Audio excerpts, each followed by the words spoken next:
ಅಂದರೆ ಗೌರ್ಮೆಂಟ್ಗೆ ಇವರು ನಮ್ಮ ಸ್ಟೇಟ್ ಗೌರ್ಮೆಂಟ್ಗೆ ಇವರು ಏನೇನೋ ಈಡೇರಿಕೆ ಆಗಬೇಕು ಇವರ ಒಂದು ಫ್ಯಾಮಿಲಿ ಕಡೆ ಅಂತ ಒಂದು 5 ಬೇಡಿಕೆಗಳನ್ನು ಇಟ್ಟಿದ್ದಾರೆ. ಆ 5 ಬೇಡಿಕೆಗಳನ್ನು ನಾವು ಈಡೇರಿಸ್ತೇವೆ ಅಂತ ಶಾಸಕರಾಗಿರ್ಬೋದು, ನಮ್ಮ ನರೇಂದ್ರ ಸಾಹೇಬರಾಗಿರ್ಬೋದು ಎಲ್ಲರೂ ಕೂಡ ಒಪ್ಕೊಂಡೆ. ಮಂಜುನಾಥ್ ಸರ್ ಇರ್ಬೋದು, ಮಾಜಿ ಶಾಸಕರು ನರೇಂದ್ರ ಸಾಹೇಬರು ಇರ್ಬೋದು, ನಮ್ಮ ಪುಟ್ಟರಂಗ ಶೆಟ್ಟಿ ಸಾಹೇಬರು ಇರ್ಬೋದು, ಎಲ್ಲರೂ ಕೂಡ ಇದಕ್ಕೆ ಸಕಾರಾತ್ಮಕವಾಗಿ ಸ್ಪಂದಿಸ್ತಾ ಇದ್ದಾರೆ. ಅದೇನಂತಂದರೆ ಪ್ರತಿ ಕುಟುಂಬಕ್ಕೆ ನಾವು 2 ಕೋಟಿವರೆಗೂ ಅವರಿಗೆ ಅನುದಾನವನ್ನು ನಾವು ಪಡೆದುಕೊಡುವ ನಿಟ್ಟಿನಲ್ಲಿ ನಾವು ಸನ್ಮಾನ್ಯ ಡಿ ಕೆ ಶಿವಕುಮಾರ್ ಅವರಿಗೆ ನಾವು ಮನವಿಯನ್ನು ಕೊಡ್ತೇವೆ. ನಮ್ಮ ಒಂದು ನೊಂದ ಕುಟುಂಬಗಳಿಗೆ ಪ್ರತಿ ಕುಟುಂಬಕ್ಕೆ 2 ಕೋಟಿ ರೂಪಾಯಿಗಳು. ತದನಂತರ ಪ್ರತಿ ಕುಟುಂಬದಿಂದ ಒಬ್ಬರಿಗೆ ಗೌರ್ಮೆಂಟ್ ಜಾಬ್, ಸರ್ಕಾರಿ ಒಂದು ಕೆಲಸ ಒಂದು ಆಗಬೇಕಂತ ಒಂದು ಭರವಸೆ ಕೇಳಿದ್ದಾರೆ. ಅದಾದ ಮೇಲೆ 3ನೇದಾಗಿ ಮಕ್ಕಳಿಗೆ ಅದು ಕೊನೆ ಎಷ್ಟುವರೆಗೆ ಓದ್ತಾರೋ ಅವ್ರಿಗೆ ಎಜುಕೇಷನ್ ಪರ್ಪಸ್ಗೆ ಏನೇನು ಮಾಡಬೇಕು ಅದನ್ನು ಕೂಡ ನಾವು ವಹಿಸ್ಕೋತೀವಿ ಅಂತ ಹೇಳಿ ಭರವಸೆಯನ್ನು ನೀಡಿದ್ದಾರೆ. ಅದನ್ನು ದಾಟಿ ಮುಖ್ಯವಾಗಿ ಯಾರು ಈ ಕ್ರೂರ ವ್ಯಕ್ತಿಗಳು ಇವ್ರನ್ನ ಸಾಯಿಸಿದ್ರಲ್ಲ, 3 ಜನನ ಘೋರವಾಗಿ ಸಾಯಿಸಿರುವಂತಹ ಅಂಥ ವ್ಯಕ್ತಿಗಳಿಗೆ ಸರಿಯಾದ ರೀತಿಯಲ್ಲಿ ದಂಡನೆಯನ್ನು ನಾವು ಕಾನೂನು ರೀತಿಯಲ್ಲಿ ಪಡೆದು ತರುತ್ತೇವೆ ಅಂತಲೂ ಅವರು ಭರವಸೆ ನೀಡಿದ್ದಾರೆ ಸರ್. ಇಷ್ಟು ನಾನು ಹೇಳಲಿಕ್ಕೆ ಬಯಸ್ತೇನೆ. ಈಗ ಇಷ್ಟು ನಮ್ಮ ಈ ಗಣ್ಯರು ಇವರೆಲ್ಲ ನೀಡಿರುವ ಭರವಸೆಯ ಮೇರೆಗೆ, ಯಾಕಂದರೆ ನಾವು ಲೆಟಸ್ ಅಕ್ಸೆಪ್ಟ್ ಅಂತ ಅವರ ಭರವಸೆ ಏನು ಕೊಟ್ಟಿದ್ದಾರೆ ನಾವು ಸಮ್ಟೈಮ್ಸ್ ಒಪ್ಕೋಬೇಕಾಗುತ್ತೆ. ಯಾಕಂದರೆ ಎಲ್ಲರೂ ಸ್ಪಂದಿಸ್ಬೇಕಾದ್ರೆ ನಾವು ಒಪ್ಕೋಬೇಕಾಗುತ್ತೆ. ಇದು it's just A pass, it is not an end. We are giving a pause because we respect your words. Your words are mean for us. We mean it. ಇವತ್ತೇ ಇಲ್ಲ ಸರ್, ನಾಳೆ ಆಗುತ್ತೆ ಸರ್. ಇವತ್ತು ತಗೊಂಡೋಗಿ ಮನೆಯಲ್ಲಿಟ್ಟು ಅವ್ರಿಗೆ ನಾಳೆ ಮಧ್ಯಾಹ್ನದೊಳಗಡೆ ಆಗ್ಬೋದು ಸರ್. ಸರ್ ಎಲ್ಲರೂ ಒಂದೇ ಗ್ರಾಮ, ಒಟ್ಟಿಗೆ ಆಗುತ್ತೆ ಸರ್, ಒಂದೇ ಜಾಗದಲ್ಲಿ ಆಗುತ್ತೆ ಸರ್. ಎಲ್ಲ ಒಂದೇ ಗ್ರಾಮ ಇರೋದ್ರಿಂದ ಒಂದು ತೋಮೇರಪಳ್ಳಿ, ಕ್ಷಮೆಯಲ್ಲಿ ಒಬ್ಬರು ತೋಮೇರಪಳ್ಳಿ, 2 ಮರಿಯಮಂಗಲಂ ಅಕ್ಕಪಕ್ಕದಲ್ಲಿ. ನಾಳೆ ಮಧ್ಯಾಹ್ನ ಆಗುತ್ತೆ ಸರ್. ಎಲ್ಲ ಬೇರೆ ಬೇರೆ ಇದು ಇರುತ್ತೆ ಸರ್. ಇಲ್ಲ, 2 ಒಂದು ಜಾಗದಲ್ಲಿ ಮಾಡ್ತಾರೆ, ಇನ್ನೊಬ್ರದ್ದು ಬೇರೆ ಸ್ಮಶಾನ ಇದೆ ಸರ್, ಸಿಮೆಟ್ರಿ ಬೇರೆ ಇದೆ.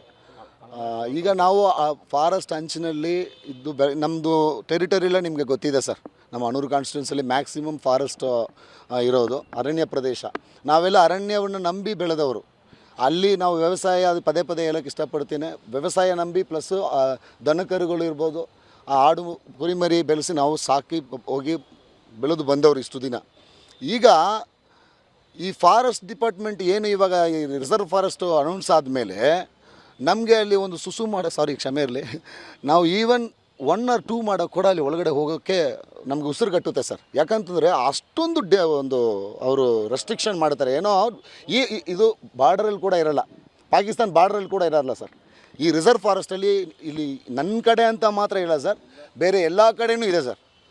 ಹಾಗಾಗಿ ಈ ರಿಸರ್ವ್ ಫಾರೆಸ್ಟು ಯಾವ ಆಧಾರದ ಮೇಲೆ ಇವರು ಟೆರಿಟರಿನ ಫಿಕ್ಸ್ ಮಾಡ್ತಾರೆ ಅನ್ನೋದು ಪ್ರಶ್ನೆ ಆಗಿದೆ sir. Especially Anur ಕಾನ್ಸ್ಟಿಟ್ಯೂನ್ಸಿಲಿ reserve forest ಮಾಡಬೇಕಂತ ಜನರಲಿ ಸೈನ್ ತಗೋಬೇಕಿತ್ತು ಸರ್. ಅದು ಎಲ್ಲಿ ತಗೊಂಡ್ರು, ಯಾವಾಗ ತಗೊಂಡ್ರು, ಯಾವ ಸಾಮಾನ್ಯ ಸಭೆ ನಡೀತಾ ಇಲ್ವಾ ಎಂಥದುವೇ ಎಲ್ಲ ಪ್ರಶ್ನೆ ಸರ್. ದಯವಿಟ್ಟು ಅದನ್ನು ಕೂಡ ನಮ್ಮ ಮಾನ್ಯ CM ಸಾಹೇಬ್ರಿಗೆ ಮನವಿ ಮಾಡ್ಕೋತೀವಿ. ನಮ್ಮ ಗಡಿ ಪ್ರದೇಶ ಹೇಳಿ ಕೇಳಿ ಇಡೀ ನಮ್ಮ ಕರ್ನಾಟಕ ಕಾನ್ಸ್ಟಿಟ್ಯೂನ್ಸಿಯಲ್ಲೇ ಅತ್ಯಂತ ವಿಸ್ತಾರದಲ್ಲಿ 179 ಕಿಲೋಮೀಟರ್ ಇದೆ sir. Biggest constituency in the Karnataka. ದಯವಿಟ್ಟು ನಮ್ಮ DK ಸಾಹೇಬರು ತುಂಬ ಕಾನ್ಸಂಟ್ರೇಟ್ ಮಾಡಬೇಕು ನಮ್ಮ ಕಾನ್ಸ್ಟಿಟ್ಯೂನ್ಸಿಗೆ. ಅಲ್ಲಿ ನೀರಿನ ಕೊರತೆ ಇದೆ, ಅದಕ್ಕೆ ನಾವೆಲ್ಲ ಬಂದ್ಬಿಟ್ಟು ಎಲ್ಲ ನೀರಿಲ್ಲದ ಅಭಾವದಿಂದ ನಾವು ತುಂಬ ಅಲ್ಲಿ ಕಷ್ಟಪಟ್ಕೊಂಡು ಬದುಕ್ತಾ ಇದ್ದೀವಿ. ಸರಿನಾ ಸರ್? ನಾವು ಕುರಿ ಮರಿ ಸಾಕ್ಕೊಂಡು ಅದನ್ನು ಹೋಗಿ ಎಲ್ಲಿ ಫಾರೆಸ್ಟ್ ಒಳಗಡೆ ಹೋಗಬೇಕಾದ ಒಂದು ಅನಿವಾರ್ಯತೆ ಇದೆ. ಅದನ್ನು ಇವಾಗ ಯಾವಾಗ ರಿಸರ್ವ್ ಫಾರೆಸ್ಟ್ ಆಯಿತೋ ಅವ್ರೇನು ಮಾಡ್ತಾ ಇದ್ದಾರೆ, ನಮ್ಮನ್ನೆಲ್ಲ ಮುಗಿಸ್ತಾ ಇದ್ದಾರೆ. ಯಾರು ಕೇಳೋರಿಲ್ಲ, ಮಾಡೋರಿಲ್ಲ. ಇದೆ ಸರ್. ನಾನು ದಯವಿಟ್ಟು ಕ್ಷಮೆ ಇರಲಿ, ಮಾಧ್ಯಮದ ಮುಖಾಂತರ ಒಂದು ವಿಷಯ ನಾನು ಸ್ಟ್ರೆಸ್ ಮಾಡಿ ಹೇಳೋಕ್ಕೆ ಇಷ್ಟಪಡ್ತೇನೆ. ಬಟ್ ನಾವು ಯಾವತ್ತೂ ಕಾಸ್ಟ್ ಕ್ರೀಡ್ ನೋಡಲ್ಲ. ಬಟ್ ಆದರೆ ನಾವು ಕ್ರೈಸ್ತ ಸಮುದಾಯದವರು, ನಾವು ಕ್ಷಮೆಯ ಮೇಲೆ ನಾವು we use to forgive very easily. ನಾವು ಅಷ್ಟು ತುಂಬ ನಾವು ಕ್ಯಾರಿ ಫಾರ್ವರ್ಡ್ ಮಾಡ್ಕೊಂಡು ಹೋಗೋಣ.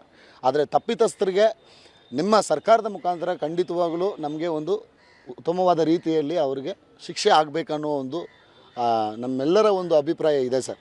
ಅದು ಈಡೇರಿಸಬೇಕು. ಯಾಕಂದರೆ ಬೇರೆ ಕಮ್ಯುನಿಟಿ ಅವರಿಗೆ ಏನಾದರೂ ಆಗಿದ್ದರೆ ನೀವೆಲ್ಲರೂ ಇದು ಕರ್ನಾಟಕದಲ್ಲಿರುವ ಸಮಸ್ತ ಜನರಿಗೆ ನಾನು ಈ ಒಂದು ಪಾಯಿಂಟ್ ಹೇಳೋಕ್ಕೆ ಇಷ್ಟಪಡ್ತೀನಿ. ನಮಗೆ ನೋಡಿ ಸರ್, ನಾವೇ ಹೋರಾಟ ಮಾಡಬೇಕು. ಈಗ ನೋಡಿ ಸರ್, ನಾವು ಬೆಳಗ್ಗೆಯಿಂದ ಹೇಳೋದು ಜಾರ್ಜ್ ಸರ್ ಬಂದಿಲ್ಲ, ಒಂದು ಸ್ಟೇಟ್ಮೆಂಟ್ ಕೊಟ್ಟಿಲ್ಲ ಅನಿಸುತ್ತೆ. ಅದೇ ಥರ ಐವನ್ ಡಿಸೋಜ ಸರ್ ಅವರು ಒಂದು ಸ್ಟೇಟ್ಮೆಂಟ್ ಕೊಟ್ಟಿಲ್ಲ ಅನಿಸುತ್ತೆ. ಸಚಿವರು ಬರಲಿಕ್ಕಾಗಲಿಲ್ಲ, ಶಾಸಕರು ಬರಲಿಕ್ಕಾಗಲಿಲ್ಲ.